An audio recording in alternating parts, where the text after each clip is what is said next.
Capítulo 34. Pensando como servo.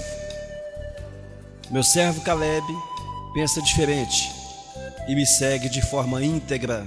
Números capítulo 14, versículo 24. Pensem de vocês mesmos, tal como Cristo Jesus pensava de si mesmo. Filipenses 2:5. Servir começa na mente. Ser servo requer uma mudança de rumo em sua mente, uma alteração de postura. Deus está sempre mais interessado em por que você faz algo do que no que você faz. Atitudes contam mais do que realizações. O rei Amazias perdeu a graça de Deus porque fez o que o Senhor aprova, mas não de todo o coração. Servos verdadeiros servem a Deus com uma mentalidade que engloba 5 atitudes.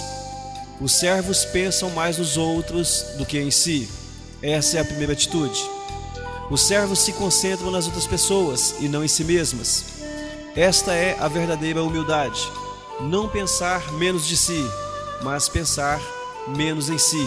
Eles são abnegados. Paulo disse: esqueçam de si o suficiente para ajudarem o próximo. É isso que significa perder a vida.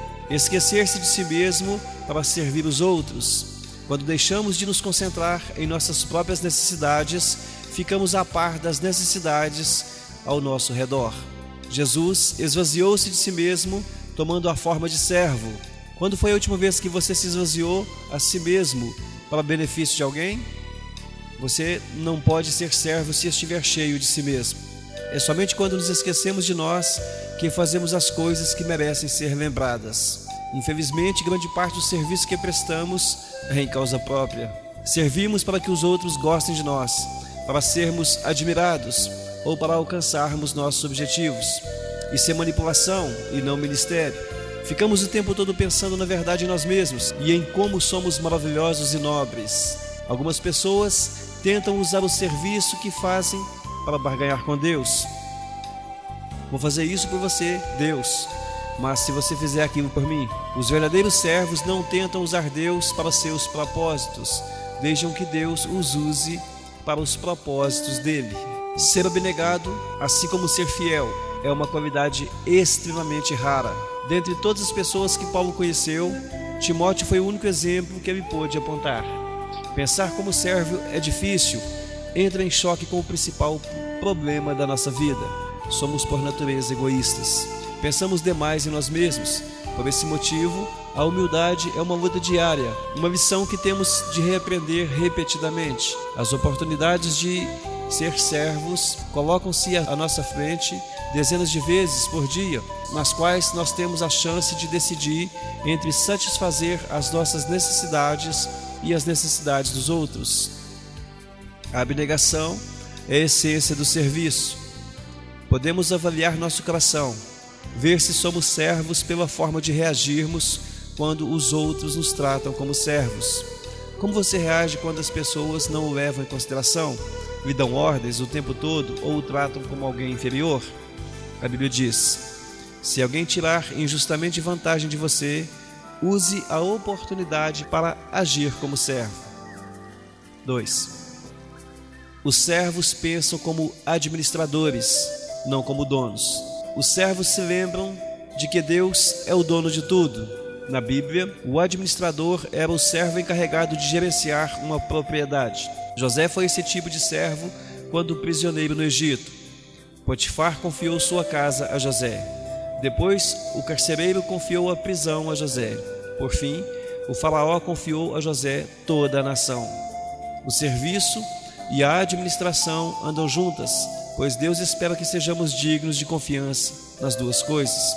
A Bíblia diz: o que se exige de quem tem essa responsabilidade é que seja fiel ao seu Senhor. Como você está lidando com os recursos que Deus lhe confiou? Para tornar-se um verdadeiro servo, você terá de resolver a questão do dinheiro na sua vida. Jesus disse: nenhum servo pode servir a 2 senhores. Vocês não podem servir a Deus e ao dinheiro. Ele não disse: vocês não devem, mas ele disse: vocês não podem. É impossível. Viver para o ministério e viver para o dinheiro são objetivos que se excluem mutuamente. Qual deles você escolhe? Se você for servo de Deus, não pode fazer um bico por sua conta. Todo o seu tempo pertence a Deus. Ele exige lealdade exclusiva e não fidelidade de meio expediente.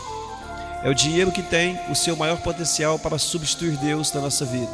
Muitas pessoas são desviadas do serviço de Deus pelo materialismo do que por qualquer outra coisa. Elas dizem: após ter atingido meus objetivos financeiros, vou servir a Deus.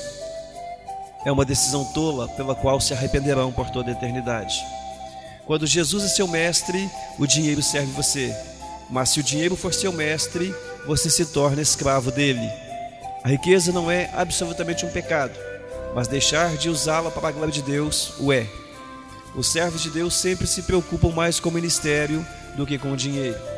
A Bíblia é extremamente clara. Deus usa o dinheiro para saber se você é um servo fiel. Foi por isso que Jesus falou mais sobre o dinheiro do que sobre o céu ou o inferno.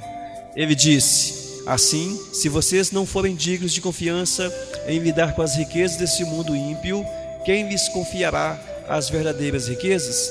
A forma de você gerenciar seu dinheiro afeta a quantidade de bênçãos que Deus derrama sobre sua vida. No capítulo 31, mencionei 2 tipos de pessoas: construtores do reino e construtores de riquezas. Ambos são bons em fazer os negócios crescerem, fechar acordos ou vendas e obter lucros. Os construtores de riquezas continuam a acumular fortunas para si, independente de quanto tenham alcançado, mas os construtores do reino mudam as regras do jogo. Eles ainda tentam ganhar tanto dinheiro quanto possível, mas fazem isso para distribuí-lo. Usam a riqueza para financiar a Igreja de Deus e a sua missão no mundo. Na Sarebec, temos um grupo de diretores de empresas e donos de negócios que tentam fazer o melhor que podem. Então fazem doações à medida de suas possibilidades para promover o reino de Deus. Eu os encorajo a conversar com seu pastor. Eu os encorajo a conversar com seu pastor e iniciar um grupo de construtores do reino em sua igreja.